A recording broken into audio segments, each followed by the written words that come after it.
नमस्कार दोस्तों। आज अपन देखेंगे डेवलपमेंटल बायोलॉजी के अंदर topic stem cells. Stem cells यानी स्तंभ कोशिकाएं। स्तंभ कोशिकाएं क्या होती है, इनके प्रकार देखेंगे और इनके एप्लीकेशंस देखेंगे। तो सबसे पहले स्टेम सेल्स क्या होती है। तो स्टेम सेल्स अपनी बॉडी के अंदर कुछ अनडिफरेंशिएटेड सेल्स होती है, यानी अविभजित कोशिकाएं होती है जिनके अंदर सेल्फ रिन्यूअल की और डिफरेंशिएशन की कैपेसिटी होती है। ये किसी भी कोशिका के अंदर कोशिका का निर्माण कर सकती है। ये कंटिन्यू डिवाइड करती रहती है, यानी इसमें कंटिन्यू विभाजन होता रहता है। और दूसरा, इसके अंदर बायोलॉजिकल एजिंग नहीं होती है इन सेल्स के अंदर। ये किसी भी सेल्स के अंदर डेवलप हो सकती है। ऐसी सेल्स को स्टेम सेल्स कहते हैं। स्टेम सेल्स के अंदर ये सेल्स अपनी बॉडी के अंदर रिपेयर सिस्टम का पार्ट होती है, अनडिफरेंशिएटेड होती है, कंटिन्यू डिवाइड करती रहती है। ये एग्जांपल अपनी बॉडी में पाए जाने वाले स्टेम सेल्स का है। जब शुक्राणु और अंडाणु आपस में मिलते हैं तो जाइगोट बनता है। ये एक कोशिका होती है। इस कोशिका में निरंतर विभाजन होते हैं, विभेदन होते हैं, जिसके बाद आगे ब्लास्टुला बनता है। ब्लास्टुला के बाद गेस्टुला बनता है। तो ये जो सारा कहलाता है एम्ब्रियो। तो यहाँ से जो सेल्स प्राप्त करना कहलाती है एम्ब्रियोनिक स्टेम सेल्स। ये टोटिपोटेंट होती है, यानी किसी भी प्रकार की कोशिका में बदल सकती है। उसके बाद ब्लास्टुला बनता है, उसकी कोशिकाएं प्लूरिपोटेंट होती है। ये एम्ब्रियोनिक जर्म सेल्स कहलाती है। उसके बाद भ्रूण को आफ्टर 7 वीक फीटस कहते हैं। ये फीटस की सेल्स होती है जो प्लूरिपोटेंट या मल्टीपोटेंट हो सकती है। उसके बाद एडल्ट स्टेम सेल्स होती है जो अपनी ह्यूमन की बॉडी में हो सकती है। स्टेम सेल्स और प्रीकर्सर सेल्स में क्या डिफरेंस है। स्टेम सेल्स किसी भी सेल्स की अनस्पेशलाइज्ड सेल्स होती है और किसी भी प्रकार की सेल्स का निर्माण कर सकती है, जैसे अपने अंदर हीमोपोएटिक सिस्टम जो होता है उसकी सेल्स। उसके अलावा प्रोजेनरेटर सेल्स या प्रीकर्सर सेल्स वे होती है जो पर्टिकुलर एक दो प्रकार की सेल्स का निर्माण कर सकती है, जैसे माइलॉइड सेल्स होती है। Classification of stem cells. Stem cells कितने प्रकार की होती है। तो स्टेम सेल्स का क्लासिफिकेशन अपन दो आधार पर कर सकते हैं। एक तो on the basis of source of origin, इनकी ओरिजिन कैसे हो रही है, और दूसरा है इनके एक्शन यानी इनकी कैपेसिटी कितनी है। तो ओरिजिन के बेसिस पर अपन ने डायग्राम में देखा था कि स्टेम सेल्स दो प्रकार की हो सकती है। एम्ब्रियोनिक स्टेम सेल्स जो एम्ब्रियो से प्राप्त होती है, और एडल्ट स्टेम सेल्स जो एडल्ट से प्राप्त हो सकती है। दूसरा, एक्शन के बेसिस पर ये मोटे तौर पर 3 प्रकार की हो सकती है, या इनको 4 प्रकार की बता सकते हैं अपन। सबसे पहले टोटिपोटेंट, उसके बाद प्लूरिपोटेंट, मल्टीपोटेंट और यूनिपोटेंट। तो इनका डिटेल वर्णन करेंगे।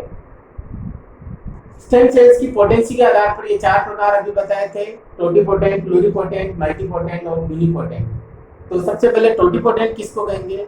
टोटिपोटेंसी वो एक्टिविटी, वो क्रिया होती है जिसके अंदर कोई भी सेल्स शरीर के किसी भी प्रकार की सेल के अंदर का निर्माण कर सकती है, विभेदित हो सकती है। ऐसी सेल्स को टोटिपोटेंट कह सकते हैं। फॉर एग्जांपल, टोटिपोटेंट सेल्स अपनी होती है केवल जाइगोट के अंदर या उसके 2-3 दिन के बाद के विभाजन तक की सेल्स टोटिपोटेंट होती है।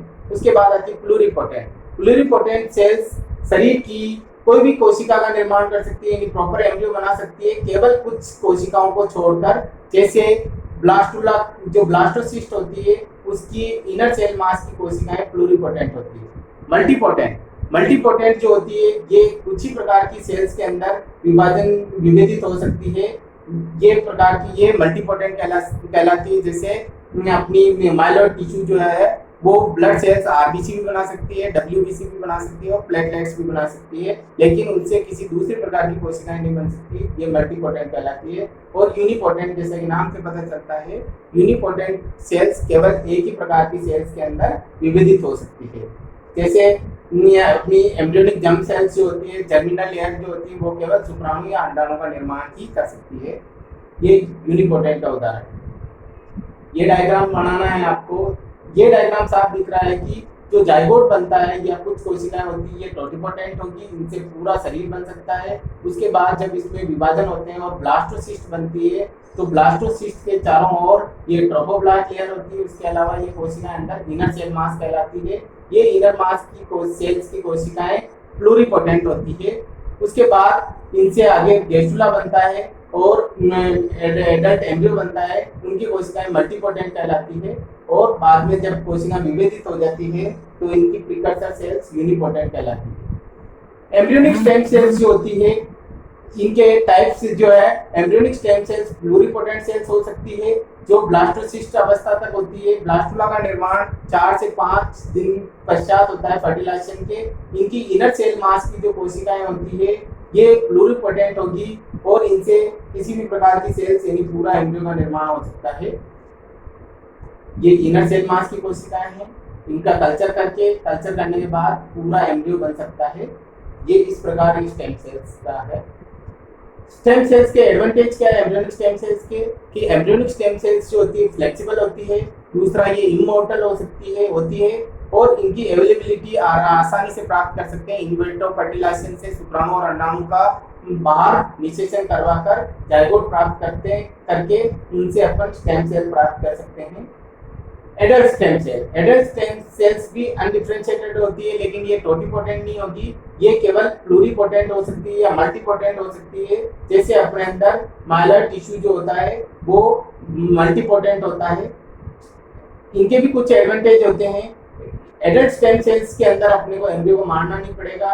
उसके अलावा ये नॉन इम्यूनोजेनिक होती है, यानी आसानी से रिसीव हो जाती है। इनकी कुछ लिमिटेशंस है एडल्ट स्टेम सेल्स की, जैसे इनकी मात्रा बहुत कम प्राप्त होगी। उसके अलावा ये बहुत सारी लाइफ तक जिंदा नहीं रह सकती है और इनकी फ्लेक्सिबिलिटी कम होती है क्योंकि ये टोटिपोटेंट नहीं होकर प्लूरिपोटेंट होती है। अब स्टेम सेल्स का सोर्स क्या है? स्टेम सेल्स का सोर्स कुछ हो सकता है, जैसे एबॉर्शन के पश्चात जो फीटस प्राप्त होता है उससे स्टेम सेल्स प्राप्त कर सकते हैं, या सबसे अच्छा है इन विट्रो फर्टिलाइजेशन कराकर जो जाइगोट बनता है उससे अपन स्टेम सेल प्राप्त कर सकते हैं, या जो भ्रूण होता है उसकी अम्बिलिकल कॉर्ड होती है या बोन मैरो होता है वो स्टेम सेल्स का सोर्स होता है। अम्बिलिकल कॉर्ड जो होता है, अपन आजकल बैंक भी चल रहा है स्टेम सेल बैंक, जिसके अंदर अम्बिलिकल कॉर्ड जो होती है उससे कोशिकाएं प्राप्त कर ली जाती है और उनको फ्यूचर के लिए सुरक्षित कर लिया जाता है। अगर उस बच्चे के अंदर फ्यूचर में कोई प्रॉब्लम होती है, कोई अंग काम करना बंद कर देता है, तो इन स्टेम सेल से उस ऑर्गन को प्राप्त करके उसमें ट्रांसप्लांट किया जा सकता है। एप्लीकेशन क्या क्या है? स्टेम सेल्स की एप्लीकेशन आज के बायोलॉजिकल साइंस के अंदर आज के युग में बहुत ज़्यादा एप्लीकेशंस है। स्टेम सेल से बहुत सारी बीमारियों का अपन इलाज किया जाता है स्टेम सेल्स के द्वारा। यहाँ पर कुछ बीमारियाँ कुछ जैसे नर्वस सिस्टम से रिलेटेड पार्किंसन डिजीज है, अल्जाइमर डिजीज है या मल्टीपल स्क्लेरोसिस है, उनका इलाज किया जा सकता है। हार्ट से रिलेटेड जो भी प्रॉब्लम होती है उनको दूर किया जा सकता है, या डायबिटीज जो होती है सेल्स, इंसुलिन प्रोड्यूसिंग सेल्स जो होती है पैंक्रियास की बीटा सेल्स होती है उनको रिप्लेस किया जा सकता है। तो डायबिटीज का इलाज हो सकता है, हेपेटाइटिस का हो सकता है। ये सारी बीमारियों का इलाज आज के साइंस में स्टेम सेल्स के द्वारा किया जा सकता है। ये सेल थेरेपी कहलाती है। इसमें स्टेम सेल्स प्राप्त करके अल्जाइमर और पार्किंसन जैसी डिजीज का इलाज किया जा सकता है। बोन मैरो ट्रांसप्लांट करके या अम्बिलिकल कॉर्ड से अपन स्टेम सेल्स प्राप्त करके भी अपन स्टेम सेल थेरेपी दे सकते हैं। यहाँ पर कुछ दिक्कतें होती है स्टेम सेल्स के अंदर। एक तो ये है कि ये इथिकल हैक नहीं है, इसके अंदर डाउट चलता है कि ये स्टेम सेल्स प्राप्त करना एक एम्ब्रियो को किल करना यानी फिटिसाइड होता है, तो उससे अपन स्टेम सेल्स नहीं प्राप्त कर सकते हैं। इथिकल डिबेट होती है कि स्टेम सेल्स प्राप्त करना सही है या नहीं है। थैंक्स।